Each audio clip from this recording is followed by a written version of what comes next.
स्वागत है आपका लाइब्रेरियन स्मार्क में। तो आज लाइव सेशन के कुछ डाउट्स थे, उन्हीं डाउट्स को लेके ये वीडियो तैयार की गई है। तो एक क्वेश्चन आया था कि क्लोन और डेवियस जर्नल्स जो होते हैं उनको कैसे आइडेंटिफाई करेंगे, कैसे पता लगेगा कि ये क्लोन्स हैं या डेवियस जर्नल्स हैं। तो एक सबसे पहला उनमें है कि उनकी पॉलिसीज़ जो होंगी, एडिटोरियल पॉलिसी और रिव्यूअर पॉलिसी होंगी, वो स्लोपी किस्म की होंगी। मतलब कुछ प्रॉपर से उन्होंने डिज़ाइन नहीं की होगी, ना तो टाइम पेपर एक्सेप्टेंस का उनका टाइम होगा, और पब्लिशिंग प्रॉमिस भी 1-2 दिन का ही होगा। मतलब आप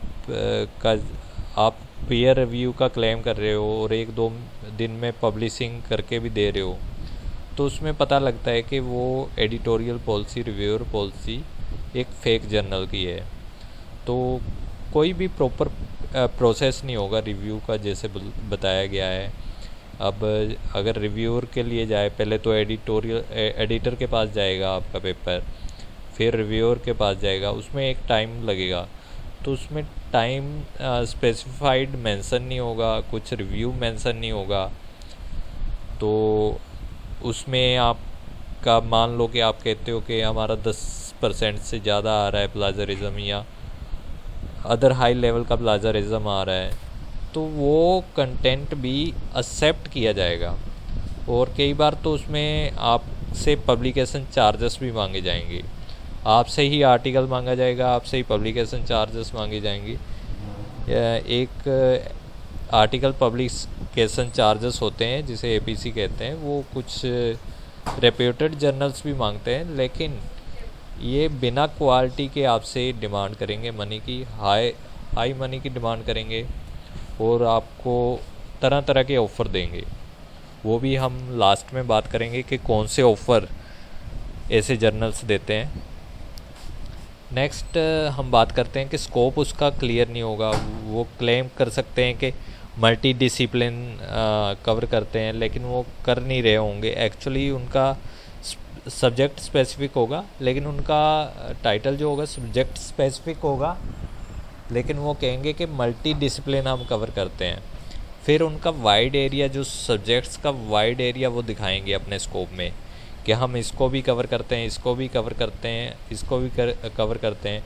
फिर मल्टी लैंग्वेज भी कहीं ना कहीं वो शो करेंगे कि मल्टी लैंग्वेज हम कवर करते हैं। और फ्रीक्वेंसी भी मतलब काफ़ी अर्ली फ्रीक्वेंसी दिखाएंगे। और एडिटोरियल उसका फेक होगा, मतलब कोई भी नाम वगैरह रियल नहीं होगा, उनकी कॉन्टैक्ट इन्फॉर्मेशन नहीं होगी। अपने आप को editor, as a editor show करेंगे कि हम ही एडिटर हैं इस जर्नल के। तो ईमेल आईडीज़ होंगी या मोबाइल नंबर्स होंगे, ऐसी एडिटोरियल इन्फॉर्मेशन होगी। कई बार एडिटोरियल इन्फॉर्मेशन, मान लो कि इंडिया में मोस्टली क्या है, हिंदी प्रेफरेंस करते हैं, तो आपको ऐसे लोगों को दिखाया जाएगा वहाँ पे कि जो अदर लैंग्वेज के हैं, जिसमें आप कंफर्टेबल नहीं हो। तो ऐसे एडिटोरियल मतलब डिटेल्स दिखाई जाएंगी आपको। नेक्स्ट है कि उन्होंने इम्पैक्ट फैक्टर या इंडेक्सेस को रॉन्ग क्लेम किया होगा, जैसे कि हाई इम्पैक्ट फैक्टर दिखाएंगे वो। तो अभी जो रियल इम्पैक्ट फैक्टर है वो कौन जनरेट करता है? एक JCR है, क्लैरीवेट एनालिटिक्स का, और साई इमेज OJR जो है जर्नल रैंकिंग्स, उस पर ओरिजिनल जर्नल रिपोर्ट्स पब्लिश होती हैं। तो क्लैरीवेट एनालिटिक्स JCR कब पब्लिश करनी स्टार्ट की थी? 1975 में इसने पब्लिकेशन मतलब जर्नल की इम्पैक्ट फैक्टर की रैंकिंग्स पब्लिश करनी स्टार्ट की थी।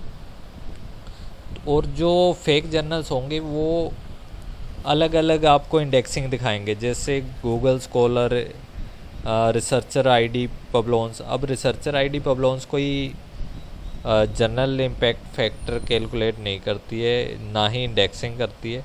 ये सारी फेक इंडेक्सिंग, ऐसी जो नीचे मैंने आपको डिस्प्ले में दिखा रखी हैं, ऐसी क्लेम करेंगे कि ऐसे इंडेक्सेस में हमारा जर्नल कवर होता है। नेक्स्ट उसमें पब्लिकेशन जो डिटेल होगी, कई बार रॉन्ग ISSN भी इस्तेमाल किया जाता है, और जो एडजेक्टिव हैं वो लगाते हैं टाइटल्स के साथ, जैसे इंटरनेशनल हो गया, कोई और एडजेक्टिव हुआ जो कि टर्मिनोलॉजी, किसी सब्जेक्ट्स की ख़ास टर्मिनोलॉजी है, उसकी टर्मिनोलॉजी लगा देंगे कि जर्नल का नाम अच्छा दिखे और लोग अट्रैक्ट हों इसकी तरफ। और जो ईमेल होगा, मोस्टली जो रियल जर्नल्स होते हैं वो सोसाइटी का ही डोमेन यूज़ करते हैं या इंस्टीट्यूट का ही डोमेन यूज़ करते हैं। लेकिन ये कौन से डोमेन मोस्टली यूज़ करते हैं? Gmail, yahoo.com। ये नहीं है कि ये फेक जर्नल नहीं यूज़ कर सकते दूसरे, मतलब कोई पर्टिकुलर जर्नल का डोमेन वगैरह करते हैं, कई बार वो भी करते हैं, लेकिन मोस्टली ये जीमेल और याहू, ऐसे रेडिमेल, ऐसे डोमेन यूज़ करते हैं। फिर पब्लिकेशन ईयर दिखाएंगे, ओल्ड पब्लिकेशन ईयर दिखाएंगे कि इस ईयर के पब्लिकेशन हम कर चुके हैं, तब से हमारे यहाँ पब्लिकेशन हो रही है।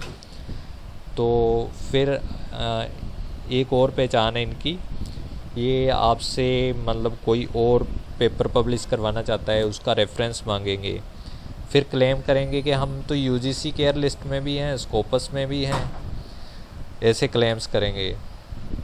फिर कोई भी गाइडलाइन इनमें क्लियर नहीं होगी, ना ऑथर गाइडलाइंस क्लियर होंगी, रिव्यूअर पॉलिसी क्लियर नहीं होगी, फेक रिव्यू प्रोसीजर दिखाए जाएंगे, एडिटोरियल पॉलिसी क्लियर नहीं होगी, एक पब्लिकेशन एथिक्स और माल प्रैक्टिस स्टेटमेंट होती है, कोप की गाइडलाइंस ऐसे बताया जाएगा, कोप की गाइडलाइंस फॉलो करते हैं, ये फॉलो करते हैं, लेकिन कोई भी गाइडलाइन उसमें फॉलो नहीं हो रही होगी, स्कोप क्लियर नहीं होगा।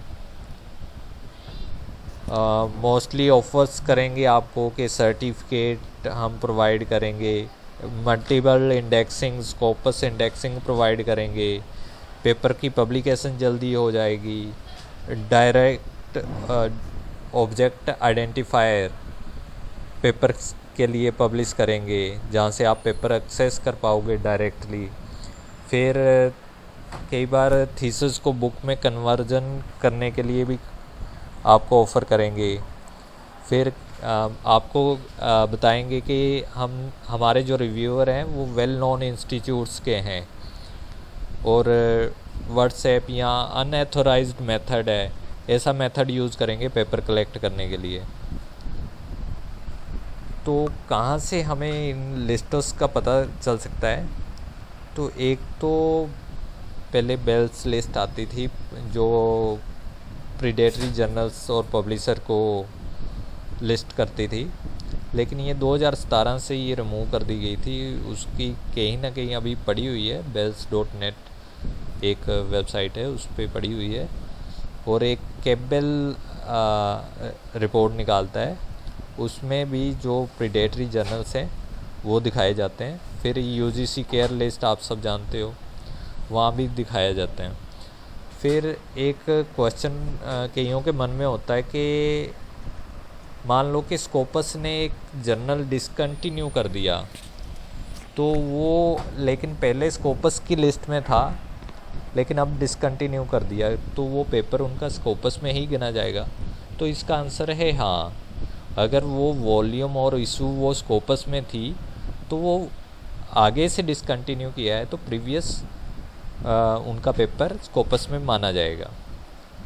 नेक्स्ट कईयों का क्वेश्चन होता है कि मान लो कि वो लैंग्वेज ट्रांसलेशन करते हैं, प्लाजरिज्म कर लेते हैं, उसमें किसी का आइडिया ट्रांसलेट कर लेते हैं, क्या ये सिमिलरिटी चेक सॉफ्टवेयर भी आइडेंटिफाई कर सकता है? देखो इसमें बताता हूँ कि जो इंटेलेक्चुअल कंटेंट है, जो प्रॉपर साइट नहीं किया गया, तो वो प्लाजरिज्म में आएगा ही आएगा, चाहे आप किसी का आइडिया ले रहे हो चाहे नहीं ले रहे, ठीक है। हाँ, कई बार होता है कि वो सॉफ्टवेयर आइडेंटिफाई ना कर पाए, और लेकिन रिसर्चर की ऑनेस्टी कहाँ से क्लियर होगी? यहीं से क्लियर होगी। मान लो आप कोई भी मटेरियल लेते हो, ट्रांसलेट करते हो, उसको प्रॉपरली साइट करो। कईयों के मन में होता है कि अगर हम साइट कर देंगे तो ओरिजिनल सोर्स से वो लेके वो देख पाएंगे।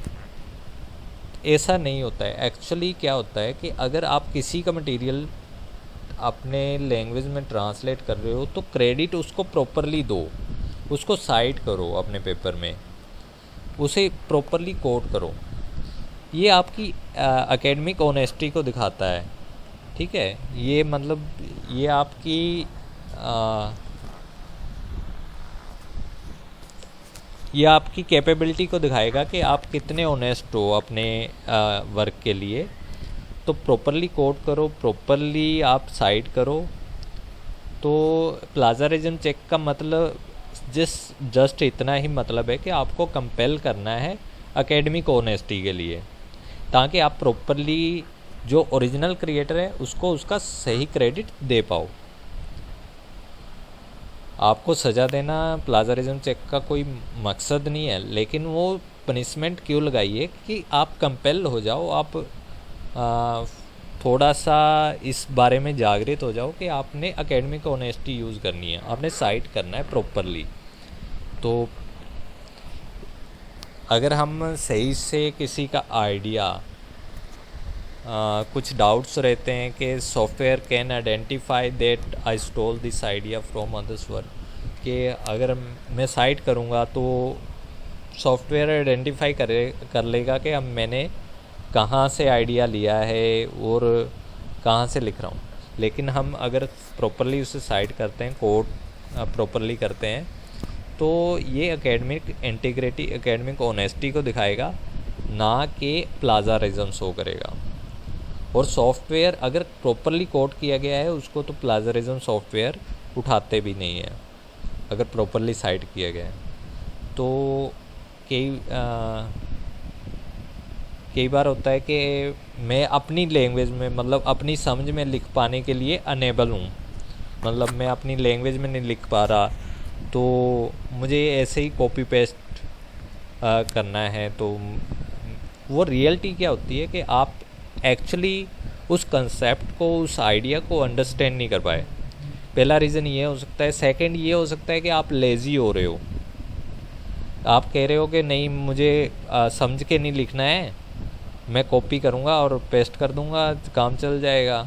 लेकिन राइट मेथड क्या है, आप अच्छे से अंडरस्टैंड करो उसे, जहाँ पे कोड प्रॉपर होना है वहाँ पे प्रॉपरली कोड करो उसे, अपने वर्ड्स में लिखो जहाँ पे आप अपने वर्ड्स में लिख सकते हो, साइट प्रॉपरली करो, जहाँ से आइडिया ले रहे हो उसे साइट प्रॉपरली करो। तो मोस्टली ये चीज़ों का ध्यान रखना है, तो आपका प्लाजरिज्म कभी नहीं आएगा, कम से कम आएगा। और इसके लिए आगे भी मैं ऐसे ही इस पे आपको बताता रहूँगा, डाउट्स क्लियर करता रहूँगा आपके। तो आप कमेंट्स में जाके डाउट्स अपने लिख सकते हो, उस पे भी मैं वीडियोस अलग से बना दूँगा। तो हमारे साथ जुड़े रहिए, तो ऐसी वीडियोस हम आपके लिए और भी लेके आते रहेंगे। थैंक्स।